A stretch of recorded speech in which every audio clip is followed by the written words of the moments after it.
you don't know how to act. Yeah, I'm pointing out facts. If I point a finger, that's point of attack. Good point, who's next? Flag on the plate, now I'm causing them death. We bet on ourselves, so what you expect? A die-hard fan, never live with regret. Yes, sir. Go to my neck. Burgundy flex. Who wants the smoke? We bringing it home. Be my guest. Look how we step. Who we got next? Step on the right, step on the left. Who do we rep? Commanders. Where's my soldiers? Right side. Commanders. Where's my soldiers? Left side. Commanders. Where's my soldiers? Right in the middle. Commanders. Where's my soldiers?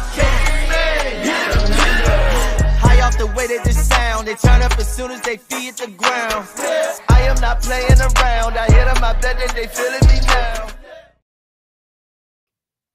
Welcome, one and all across the nation and around the world. I welcome you all to the latest edition of the Commanders Gridiron Report. I am your host, Drew Willingham, and we are back for episode 11 here on the Commanders Gridiron Report. Now, there's some things that I'd like to talk about within this game, and I know that some of you are going to roast me here in the comments. Let's go ahead and get this thing started and start it on out here with the 1st and 10. They are the Washington Commanders. New name, new marks, new uniform. Soldiers, are we ready for Operation Burgundy? And here with the 1st and 10, Geno Smith leads last second win over the Commanders 29-26. And just as I thought, there's going to be some things here in the comments as Big Teddy Bear 1100, old Mickey Delaney is here saying, "Afternoon, Drew, you will acknowledge me. The Hawks won. Now you can dig that sucker." Well, I'll go ahead and give you this there, Mick. Acknowledge me. I will acknowledge your comment there in the chat as here, yes, they definitely did get the win. Now, when you look at all things considered, it was a pretty close game there, Mick. You can't throw but so much shade here on the Commanders, and I will definitely get to that here in a second. And I told everybody, good afternoon, Mick to Mick, we'll be starting 15 minutes later than the scheduled time. Life happens. Well, Mick says that ish is okay. It happens. Just ask the Commanders. We'll get back to that here in a second there, Mick. Now, but it was an awesome game. At least you covered it up with that there, Mick. I will give you that. And Ike is here, says, let's fucking go. And for that, got to give you this there, Ike. Yeah. Followed by this. Yippee-ki-yay, motherfucker. Now, when it comes to the F-bombs, we have to do this. Stop it. Get some help. This is a kid-friendly program with the Commanders Gridiron Report. When it comes to the comments, keep them coming, and we will definitely go over more of them throughout this show. But when we look at this game right here, 29-26, the Commanders lost to the Seahawks on a last-second field goal by Jason Myers, who was 5 of 5 on field goals and had that game-winning 43-yard field goal in that game yesterday. Definitely was a great game to watch. I mean, when you look at it, it was back and forth. Sam Howell threw for over 300 yards. Geno Smith threw for over 300 yards. And when you look at it as well, Geno had 2 touchdowns passing. Sam had 3. Usually you would think the quarterback with 3 over the 2 would win the game, but it was the 5 field goals by Jason Myers that kept them in this game. I mean, 5 for 5. That's 15 points right there off of field goals that the Commanders could have easily won by 2 touchdowns had he missed all 5 field goals. Now, you get paid to kick field goals. If you are a field goal kicker getting paid at least $1 million to kick field goals in the NFL, you're not going to go up there 5 times and miss all 5 kicks. Hell, you're not even going to miss 4 of the 5 kicks or 3 of the 5 kicks. You might miss 1. You might miss 2. If you miss 2, you got to be looking for a new job because they will not employ you if you are a field goal kicker, a starting field goal kicker, let alone they don't even have backup field goal kickers on teams hardly. So you wouldn't even be a backup if you're missing that many field goals in a game. You have to give it up to Jason Myers, the man with the leg that won that game there for the Commanders. Not for the Commanders, but for the Seahawks. See, I was getting excited. I wanted the Commanders to win, but it didn't happen. They were close. It just didn't get quite there. Now, when you look at the highlights from this game, I would have to say Brian Robinson's 51-yard touchdown that he caught on a receiving pass from Sam Howell for that touchdown and was the leading receiver yesterday for the Commanders as well, the running back. We've been talking about for weeks how he's been, slipping up there with the running game because of the offensive line, but how tough it was for him to get the yardage in these games because as a running back in this game, he had 8 carries for 38 yards. He had to get 6 catches for 119 yards in that one touchdown, that 151-yard pass from Sam Howell to him to get from that touchdown in order to be relevant in yesterday's game. He was relevant with his hands, but with his legs, not as much when it came to the running stats. And Ike, you're already being told by Mick to stay in your lanes, to make sure you are staying in your lane on this program, the Commanders Gridiron Report, episode 11. But back to the game. Brian Robinson, 51-yard catch and run for the touchdown, followed by a Jason Myers field goal for the Seahawks, was the only scores of the first quarter. Now, the bad part for the Commanders in the first quarter was that touchdown they caught for that 51-yard pass. Joey Sly missed the extra point. Yes, Joey Sly. We're talking about kickers that don't have jobs, missing 1 to 2 kicks in a game, and it happened as Joey Sly did not convert on that extra point. Now, for field goals, he was perfect. He was 2 of 2 yesterday for 100%. 49 was his long, and he got 8 points that way. But he missed an extra point. So that goes to show that these chip shot field goals, which aren't chip shot field goal extra points anymore because of the way they changed the rules a few years back, when it comes to that, they're not as easy as they used to be, and that's why old Joey Sly missed it. But yet, regular field goal opportunities, he was perfect for those. But that was a big thing in the first quarter that I wouldn't say changed the trajectory of the game, but definitely had an effect in the first half. The Commanders were only up 6-3 after the first quarter. So when I look at that, that definitely had an effect on the first half. Now, carrying on, in the second quarter, it kind of flipped as the Commanders were up 6-3 in the first quarter. When it came to the second quarter, the Seahawks scored 6 points and the Commanders 3. They both only scored field goals in the second quarter. So looking at it, going into halftime, it was tied at 9. 9-all going into halftime. Kind of a snooze fest, if you ask me. Wasn't really that excited as a fan, as someone watching the game, part of the media, whatever you want to call it. And Mick, for your comments here, I knew you were going to give me a hard time, you being the Seahawks fan. So I rocked my Mighty Mick shirt, the boxing gym shirt from the movie Rocky today. That's for you, Mick. Mighty Mick shirt, that's for you. But back to the 1st and 10. When you look at the halftime score, it was tied up at 9. Wasn't really that exciting when you look at that for the Burgundy Flex review. But looking at the highlights, I would say Brian Robinson's first quarter 51-yard pass, he hauled in from Sam Howell, along with Kenneth Walker III in the third quarter for the Seahawks. A 64-yard pass from Geno Smith to him, which gave the Seahawks the lead 16-12 in the third quarter. I would say that would be probably my 2 biggest highlights, along with De'Ami Brown's 35-yard catch that he caught from Sam Howell in the fourth quarter with only 52 seconds left in the game in order to take the game into a tie game where we thought could potentially go into overtime. But it didn't because, as we saw, the Seahawks, with no time left, kicked that 43-yard field goal. With that being said, we'll go ahead and analyze some more of this, but we're going to have to take it into the next segment here with the Burgundy Flex review in order to get to that. Go to my neck, Burgundy Flex. Pour the smoke, we bringing it home. Be like that. And here with the Burgundy Flex review, you see right here in this picture, this was the picture that was taken at the moment of the game-winning field goal. You have a Commanders player on the ground. You have the kicker, Jason Myers, celebrating the kick that was good to make this a 29-26 final score game for the Seahawks.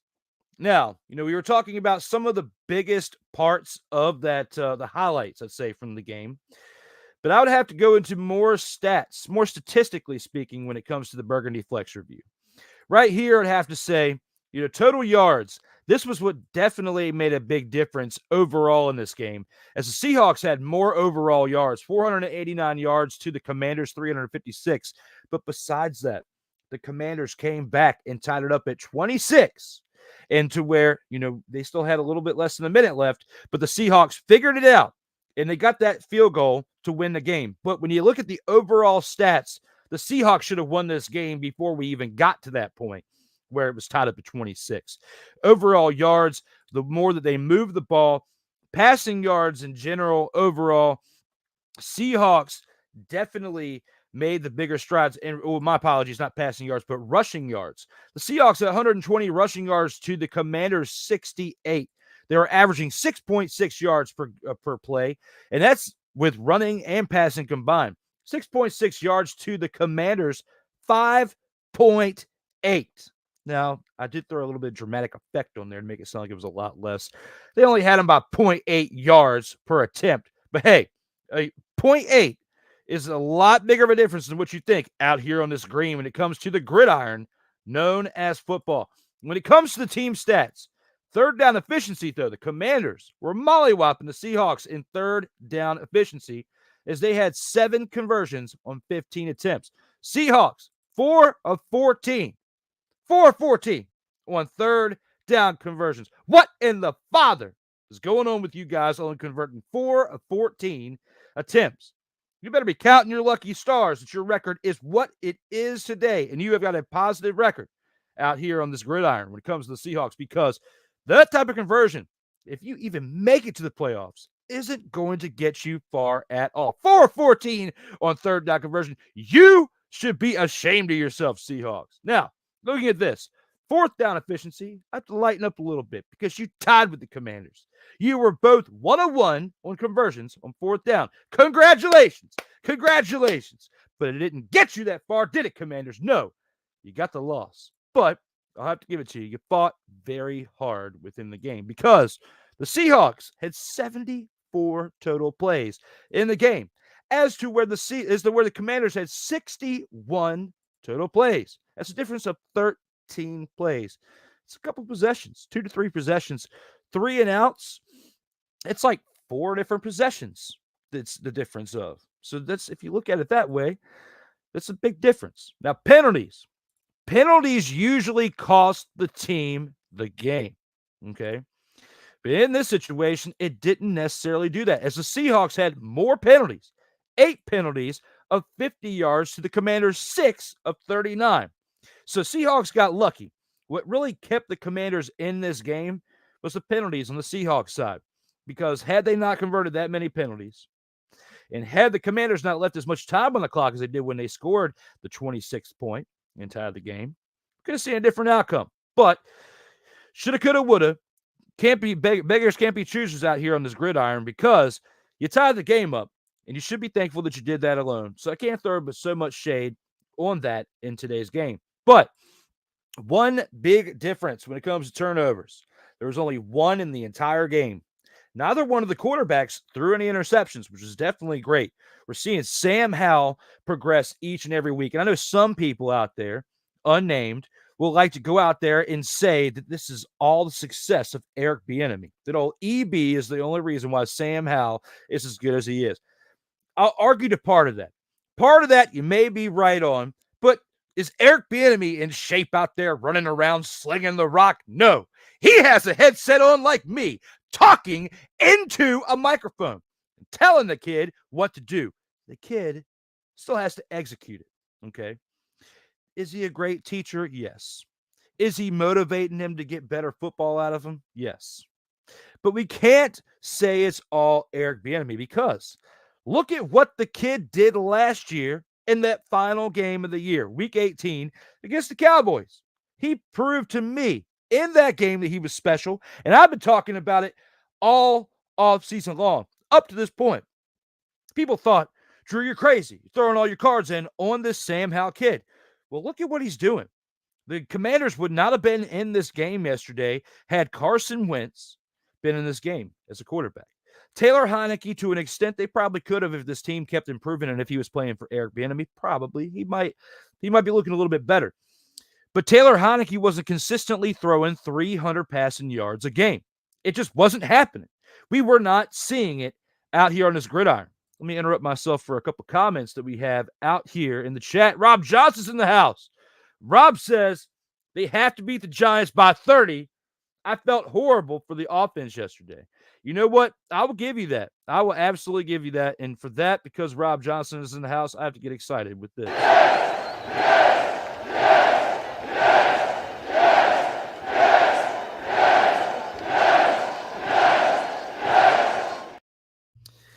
Now, back to the comments. You guys bring in some great comments and bring in the energy. I love it.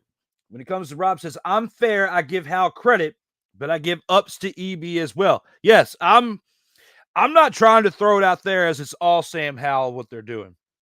Definitely the upgrade at offensive coordinator this past offseason with Eric Bieniemy definitely has made a big difference. They've got a great union together. And there's certain things that Sam Howell's doing that kind of reminds you of what Patrick Mahomes was doing when the two of them were together over there in Kansas City. Not saying Sam Howell is Patrick Mahomes or is going to even get to that level, because we don't even know if Eric Bieniemy is going to be in Washington after this season or not. It depends on if they give him the head coaching the opportunity or not. But we'll see as time goes on. He says he already shared the show, says Mick. Well, thank you very much. I greatly appreciate it, brother. It means a lot. Definitely appreciate you sharing the show.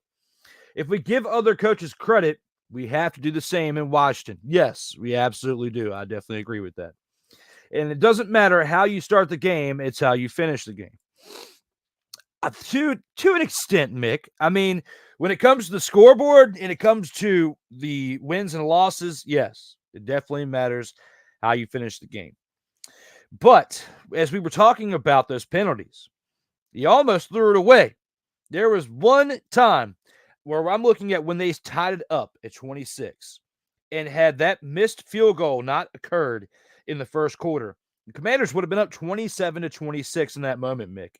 So you can say all you want to, but it came very close to being a completely different game. It was based on a missed opportunity on an extra point that changed the trajectory of that situation there in the fourth quarter.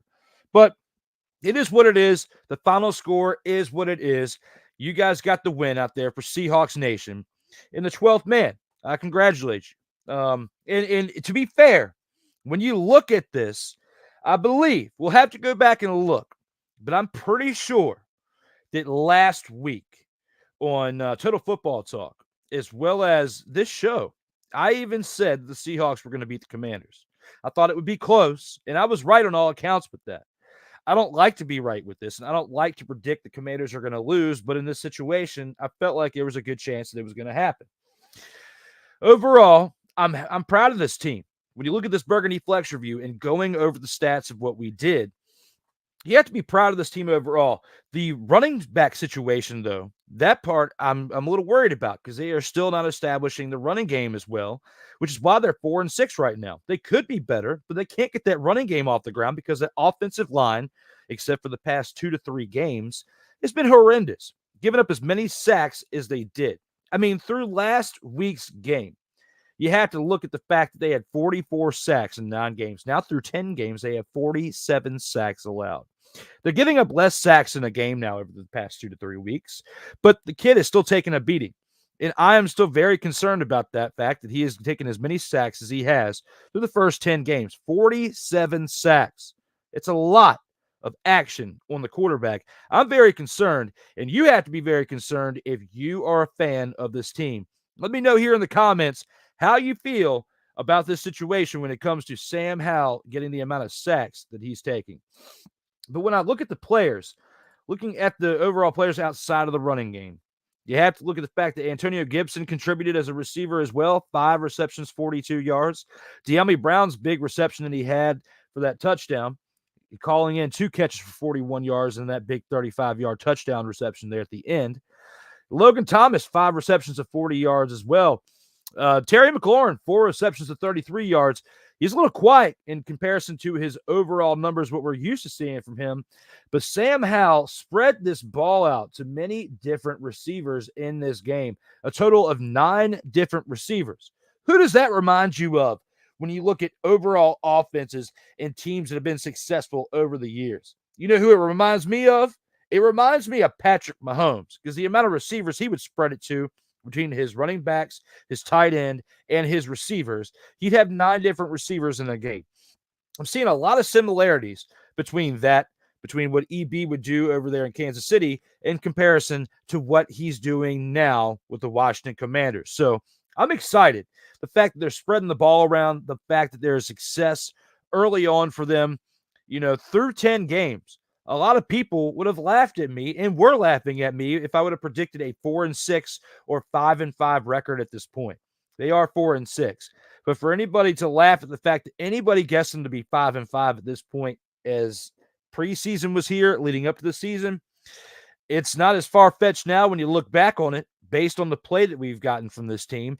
And out of the 6 losses, besides one of the 6, they haven't been far from their reach. They've had the opportunities to win in every single game except for that one. So I have to give them as much credit as I can when it comes to how they are playing.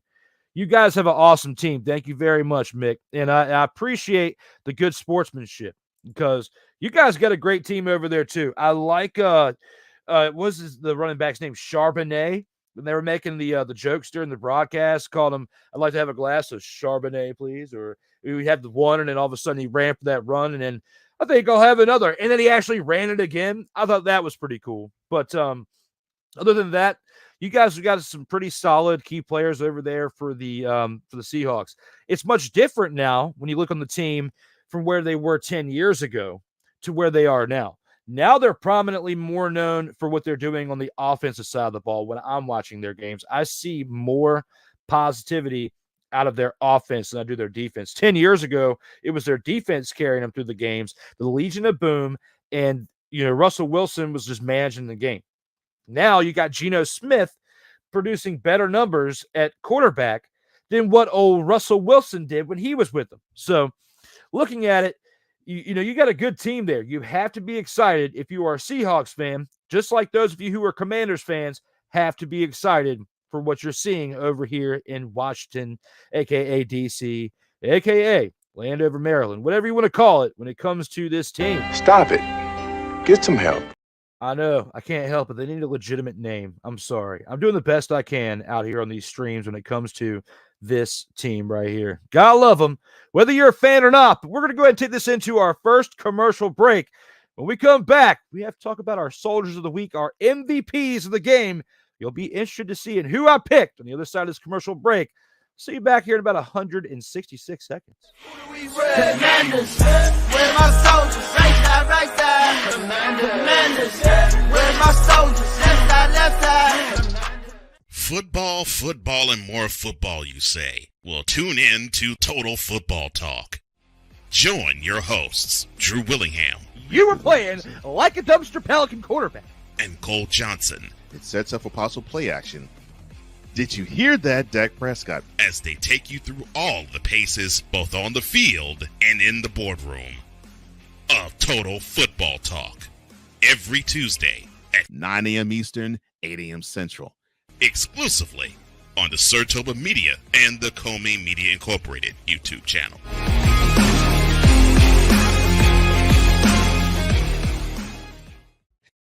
Hey, ladies and gentlemen. Hey, look. Hey, stop playing games. Y'all already know. Go ahead and toss him some Willie Bucks. Ain't nobody playing around. Hey, $ DWillie87. Go ahead and hit him up on the Cash App and go ahead and give him some Willie Bucks. Look at Drew looking stoic, ladies and gentlemen. Stoic on that $10 bill. So go ahead, slide my man over some Willie Bucks, and we good. That's all I'm saying. We good. About some Willie Bucks. Surtoba Media, where the struggle is real to be awesome. If you're looking for a sports program that gives you the flavor. Washington Commanders? Really? This whole thing stinks to high heaven. That pulls no punches. Thuggish act by a thuggish actor. That gives you some humor. Praise everything LeBron does and never criticize it.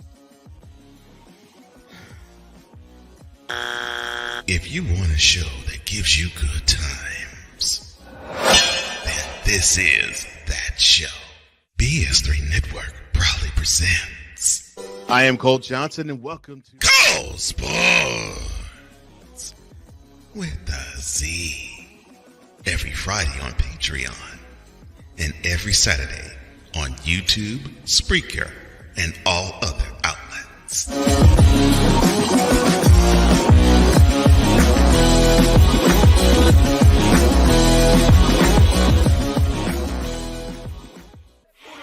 Commanders, where my soldiers, right side.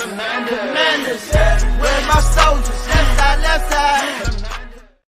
And welcome back from that first commercial break. We are here to discuss the Soldiers of the Week. Let's go ahead and see who we got in store for those soldiers here on this show. Where my soldiers, right side. Commanders, where my soldiers, left side. And here for the Soldiers of the Week, it's tough when I have to acknowledge the other team, but we actually have to do it to be fair sportsmen out here on these streams.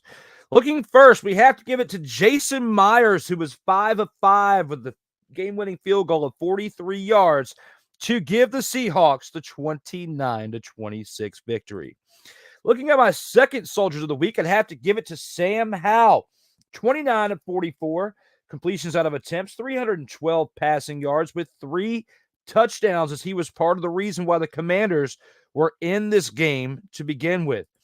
In our number one Soldiers of the Week, I have to give it to Geno Smith, 31 of 47 on completions of attempts, 369 passing yards, and 2 touchdowns. That is who I have for my Soldiers of the Week, looking at Jason Myers for number 3, Sam Howell for number 2, and Geno Smith, who kept the Seahawks in contention to even get that game-winning field goal at our number 1 pick. Who do you guys think when it comes to these Soldiers of the Week? Did I get it right? Should somebody else be on this board? Who do you think when it comes to Soldiers of the Week? Let me know down here in the comments section down below. And we have a couple comments. Let's see what we have right here. Looks like Mick says, "You are my MVP, Drew. Even after hard loss, you are still bringing the fire." Yes, I appreciate that because, somebody asked me not too long ago, Mick, this actually makes me think about something. Somebody goes, when they first started the season off, so when they lose, are you not going to do an episode? No, this team could be 0-16, and I would still, 0-17 now. There's 17 games they play in a season. 0-17, and I would still do a show. I'd be talking a bunch of smack about how the team would suck if they were 0-17, but you can't be upset if you're a fan of the Commanders or if you're someone who covers the Commanders. Like, I'm privileged to be I'm privileged to be part of both of those parties. So whether you're a fan or someone that covers the team, you can't really be upset at this team right now because they are staying in every single game, except for that one blowout loss they had. But I can't get mad at them because they are sticking tough in each and every show. Well, I am for each and every show. They are for each and every game. So thank you very much, Mick. When it comes to that, let me know, Mick, in the comments. Do you agree? Do you think I got it right when it comes to Jason Myers at number 3, Sam Howell at number 2, and Geno Smith at number 1 when it comes to the MVPs of the week? Again, fans, let me know here in the comments. Did I get it right? Number 3, Soldiers of the Week, Jason Myers, 5 of 5 on field goals. Game-winning 43-yard field goal to put it number 3. Sam Howell at number 2, 29 of 44 completions of attempts for 312 passing yards and 3 touchdowns. Or Geno Smith at number 1, 31 of 47, 369 passing yards and 2 touchdowns to get the number 1 spot because his team got the victory off this play. Now, if it would have gone the other way, I would probably have Sam Howell at 1, Geno Smith at 2, and one of the Commanders players, probably Brian Robinson, because of what he did both at receiver and, running back, even though his running back numbers have been trash. But what he did as a receiver, it'd be tough. You also got De'Ami Brown's catch. There's a lot of other people that you could put there, but it didn't go that way. The Seahawks won, and that's why I chose it the way that I did, because I felt like it was fair, because those are the 2 big contributors for the Seahawks that helped get that victory. 5 of 5 on field goals and 369 passing yards to get your team in position for that field goal. That's why I picked those two Seahawks for the Soldiers of the Week. With that being said, let's go ahead and take this into the next segment, and that being the Showstopper. High off the way that this sound, they turn up as soon as they feed the ground. I am not playing around. I hit them, I bet that they feeling me now. And here with the Showstopper, what improvements should the team make, from this week 10? I've said this for many, many, many weeks. This is now episode 11. I've been saying this dating back to the first episode before week 1's game. They need to work on the running attack. And part of working on the running attack is going to be improving that offensive line. If you don't make any improvements to the offensive line, which they have shifted some things around at guard and tackle this year, they've shifted around 3 of the 5 players because they were just talking about it on yesterday's game. If they did a little bit more shifting and brought in some big name talent during the offseason, like a big name guard, a big name tackle, especially put them on that blind side, because that's how Sam Howell's been taking that beating. His blind side, his left side. Of course, he's a right-handed quarterback. He can see the right side very well. But his blind side, where he's been getting smacked around a little bit and taking 47 sacks in 10 games, he needs a little bit better protection. Not only that, but they need better protection, not just on pass protection, but on rush protection, to where they can open up some holes for Brian Robinson to run. When you have 8 carries for 38 yards, and you're averaging like 35 to 38 yards a game right now, because it seems like you're having anywhere between 35, 38, and 41 yards a game.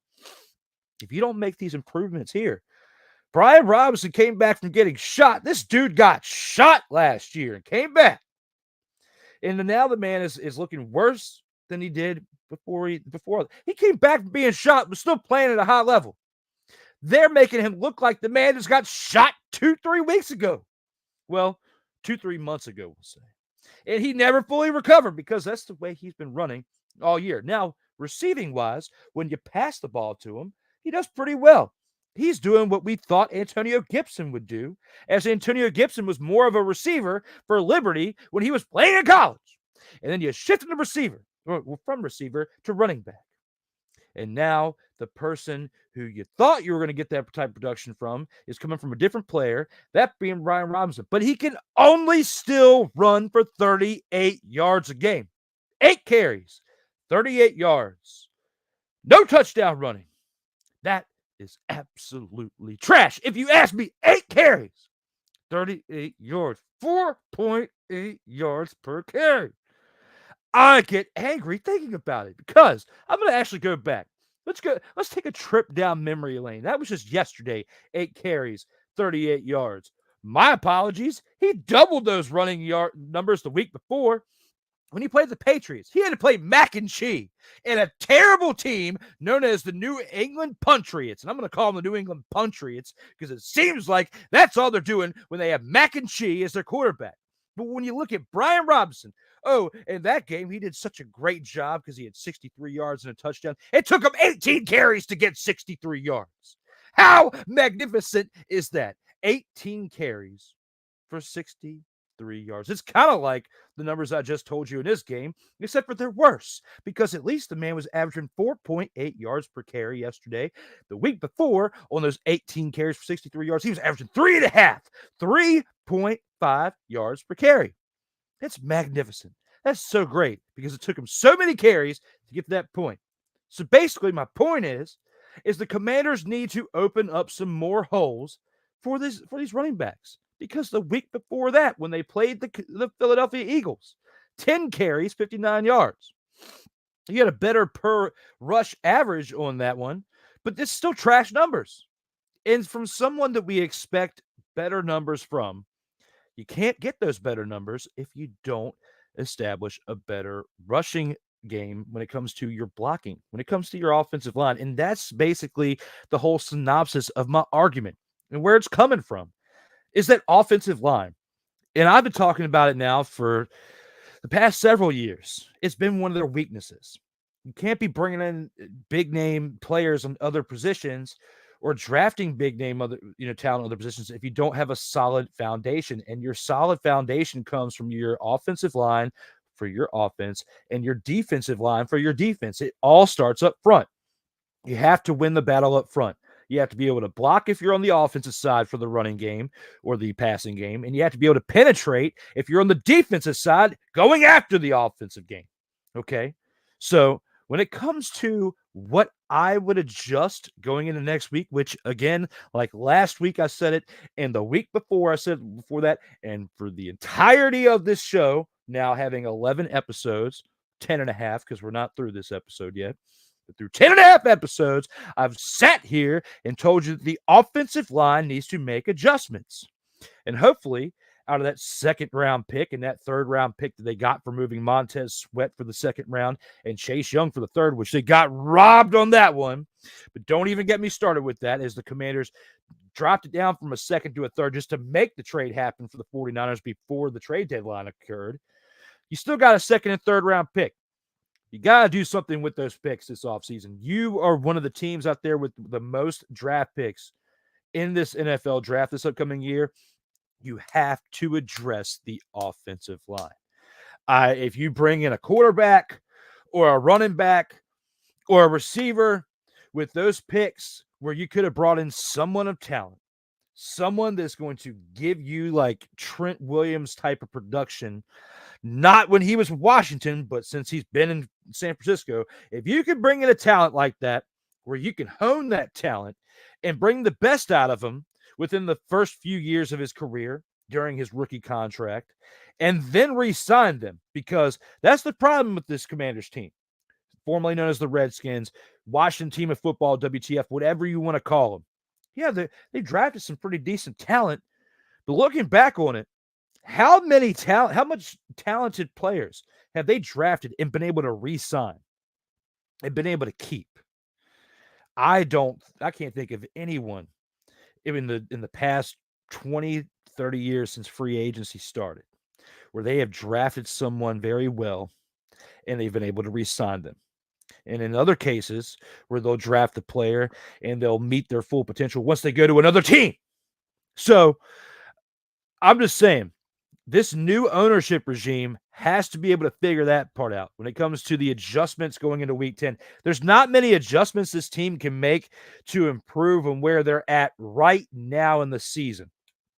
They are already exceeding expectations by many, many critics out there, and even people within the NFL, of just being 2 games under 500 and coming into yesterday's game 1 game under 500 at 4-5. You can't get upset at that. Can't get upset of what they've been able to establish. Primarily Eric Bieniemy. Ron Rivera is going to have to go during this offseason. They're going to have to give Eric Bieniemy a shot. He's going to have to get that opportunity to lead this team, and I think that he can do something special with this team if they make the right moves during the offseason with free agents, re-signing of some contracts that might be expiring that we'll talk to in another episode. I'm not going to spend too much time on this episode talking about that, but also drafting very well with those picks that they have. That's going to be one thing they're going to have to make improvements on, and I just don't think they're going to be able to do it from week 10 going into week 11. I can't really criticize so much in yesterday's game except for that one fumble. Okay? The biggest adjustment, okay, your soundbite of the week for this one. Your biggest adjustment, hold on to the football and don't fumble it. Do not fumble it. Okay? That's going to be your adjustment from week 10. And on that note, we're going to take this into our last commercial break before we go through our last 2 segments of the show. We'll see you back after a very highly entertaining commercial break. Commanders, where my soldiers, right side. Commanders, where my soldiers, left side. Everything Boston. I love you morons. New Kids on the Block, New Edition. Dear whatever the law firm is. Sincerely, the U.S. Supreme Court. Ben Affleck, Matt Damon. Go yourself again, Jason Whitlock.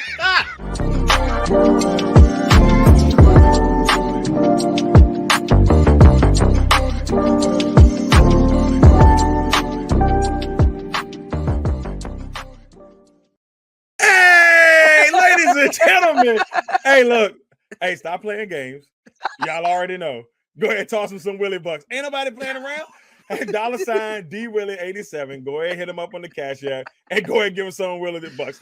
Look at Drew looking stoic, ladies and gentlemen. Stoic on that $10 bill. So go ahead, slide my man over some Willie Bucks, and we good. That's all I'm saying. We good. How about some Willie Bucks?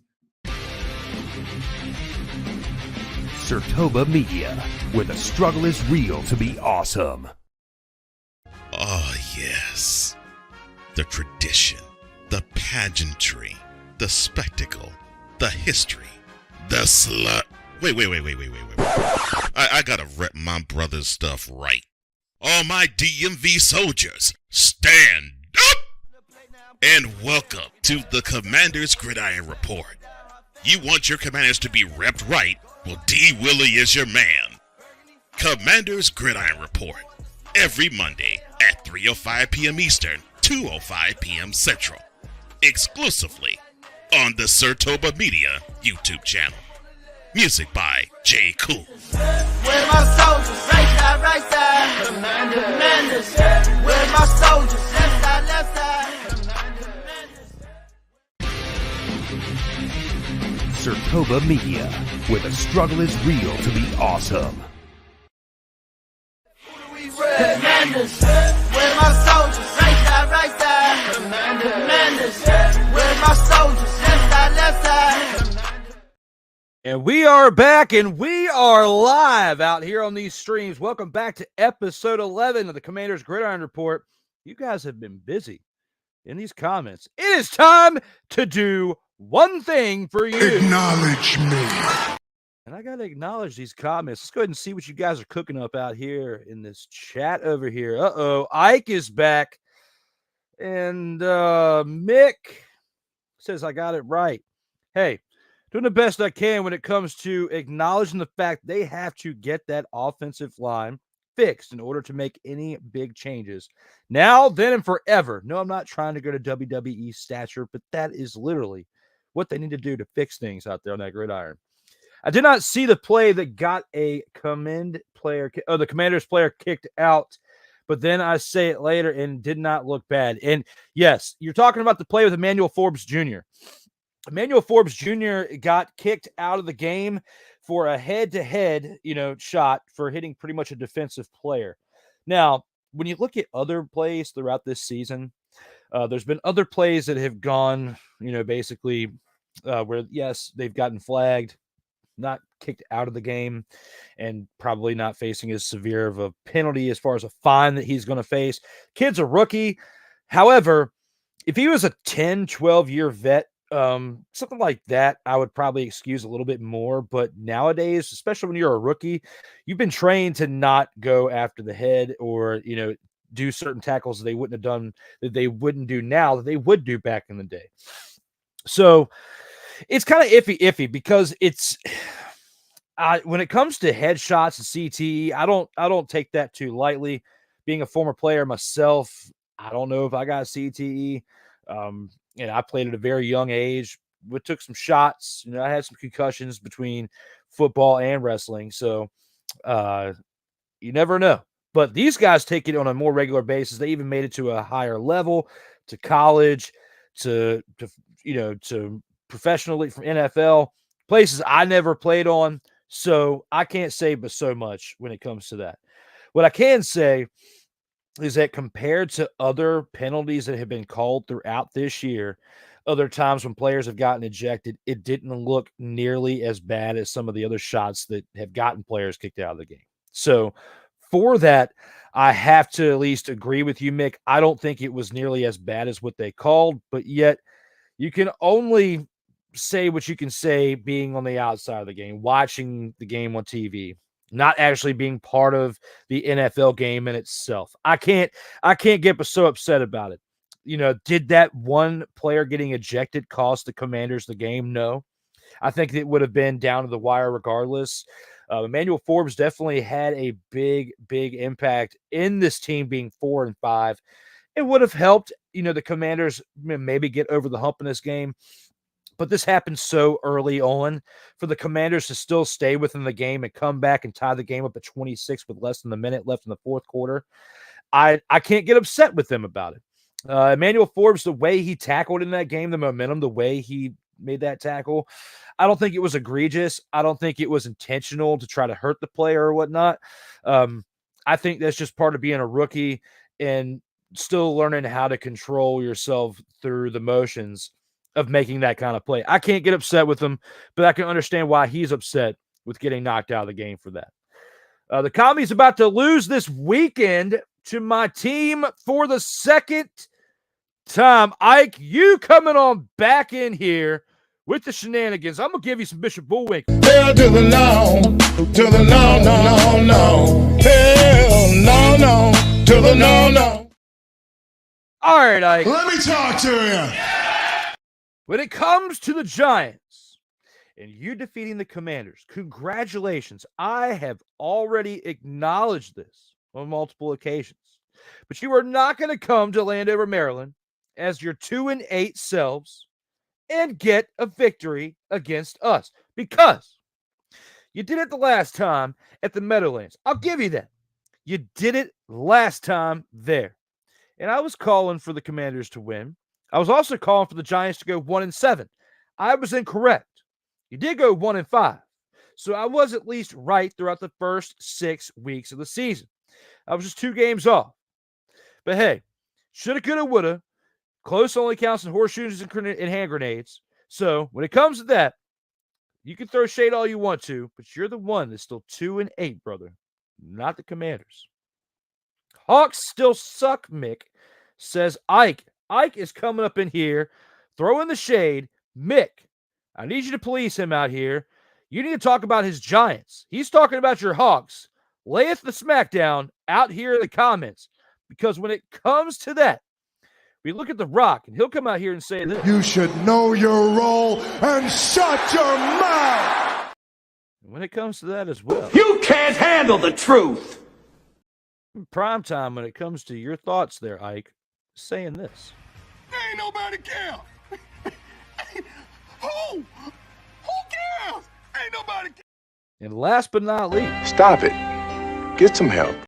Absolutely. We'll see what else we got here in the comments. Ike then followed that up by sorry, not sorry. What?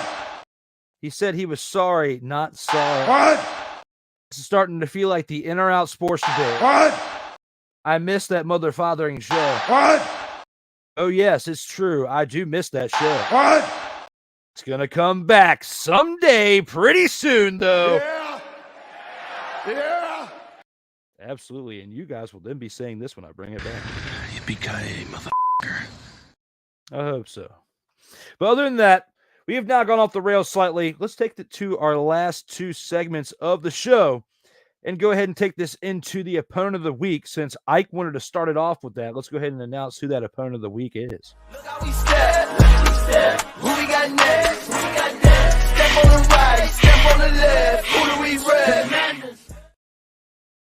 And here for the opponent of the week, the 2-8 New York Football Giants come to Landover, Maryland to take on the 4-6 Washington Commanders.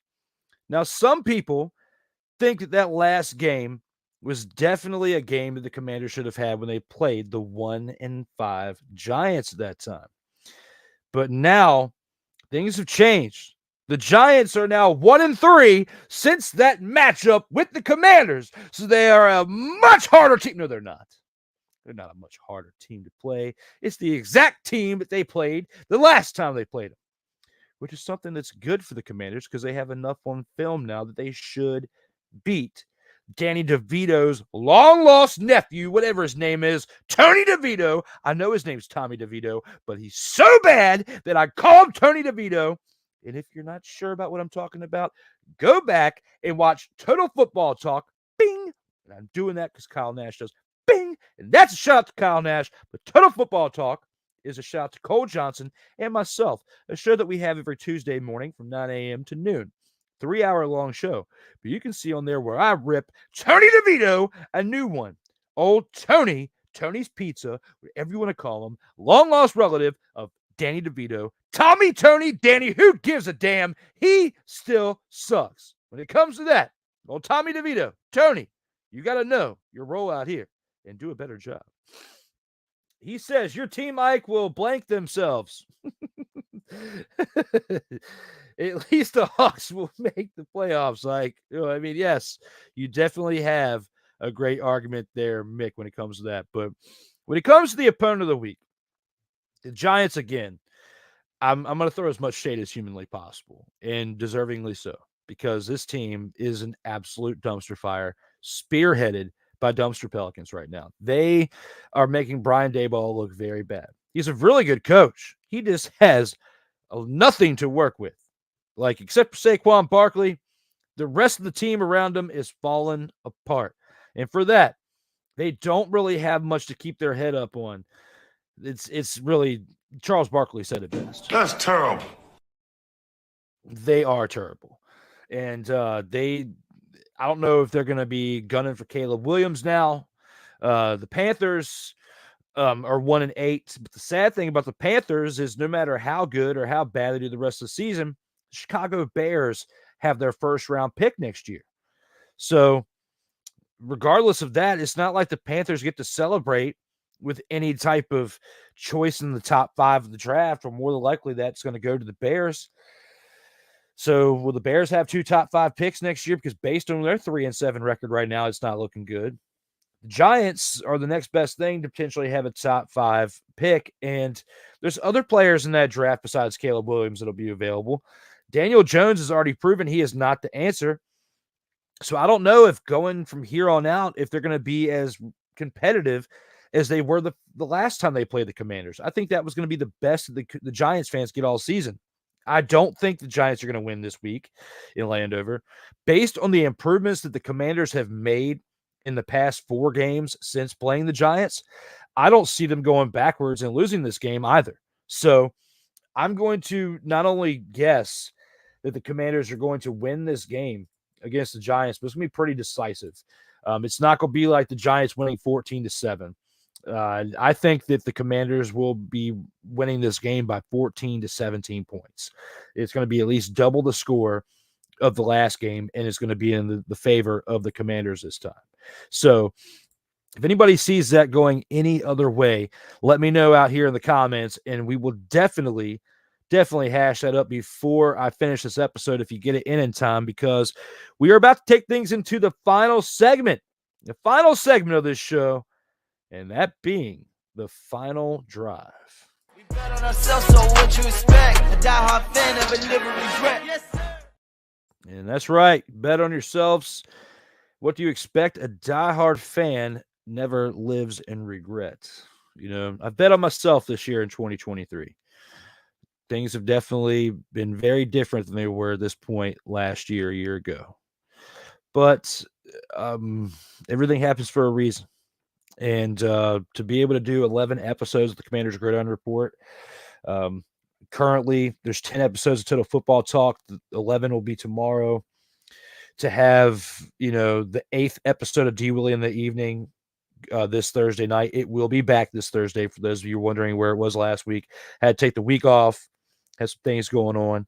Had to take a week off from that episode. Couldn't do it last Thursday. But this Thursday's episode will be out. Sick Dickie will be joining me again for this episode. So it's going to be another hilarious episode. But, again, so much has changed this year. And a lot of you have come with me from the previous destination of where I was doing the NRL Sports Debate. And I brought that show to this network that I created. And between the NRL Sports Debate, this show, Total Football Talk, Kyle Nash with a student of the game, the Duval Dive podcast, there's been a lot of great things going on for Sartoba Media this year, going from like 14 subscribers in June to now 1.2 thousand.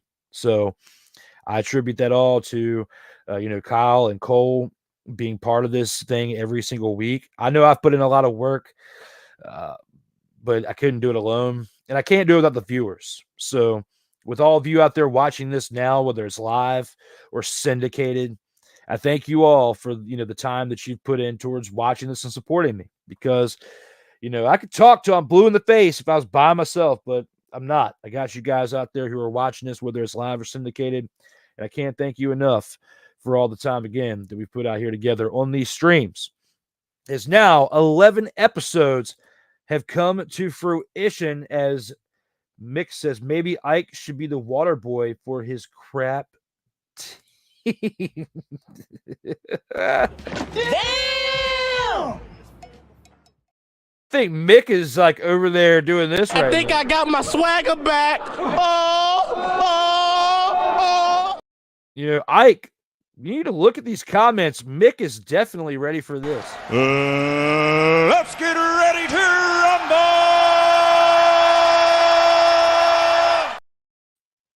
While saying this, I am the game, and I am that damn good.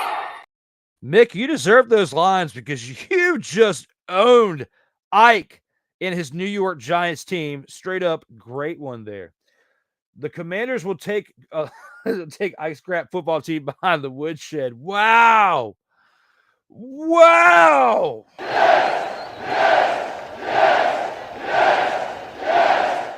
I'm not going to play the whole clip because you get the point, but I'm going to follow it up with this. Yippee-ki-yay, motherfucker. Followed by this. Yeah! Yeah! That was a great one, Mick. That was definitely a great one as we wrap things up. Thank you for doing an awesome show. Hey, I appreciate it, Mick. Again, as I was saying, you know, we've been through some trials and tribulations this year. Couldn't do it without you guys. So whether you're watching it live right now or syndicated, I wouldn't be here without you. So thank you. I know I say this a lot and a lot throughout my episodes. I want it to be documented about, you know, the experience. And I look damn good today. I had to look damn good today. The beard's starting to come back in a little bit. No Shave November participation, ready to rock and roll. But the past 5 months on Sartoba Media, a brand that I created 2 years ago for the struggle is real to be awesome. You know, that brand that I created 2 years ago, some people thought it was a joke. Who's laughing now? Who's laughing now? So, hey guys, we've had one great episode here for episode 11 of the Commanders Gridiron Report. For myself, Drew Willingham, there's only one thing that I have left to tell you, as I tell you in every mother-fathering episode. As always, please, everyone, stay safe out here in these streets. Commanders, where my soldiers, right side, Commanders, where my soldiers, left side, Commanders, where my soldiers, watch the middle, Commanders, where my soldiers, now we step, where my soldiers, right side, Commanders, where my soldiers, left side, now we step, where my soldiers, watch the middle, Commanders, where my soldiers,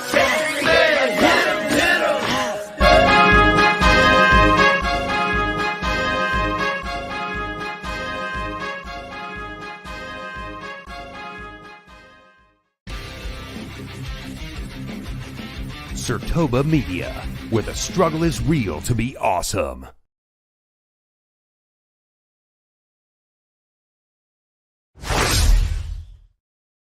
You ain't got to go home, but you got to get on up out of here. Episode 11 is in the books. I'll see you next Tuesday. Well, next Monday. My apologies. Next Monday with episode 12, as we will hopefully be talking about a Commanders victory over the Giants. I will see you next week.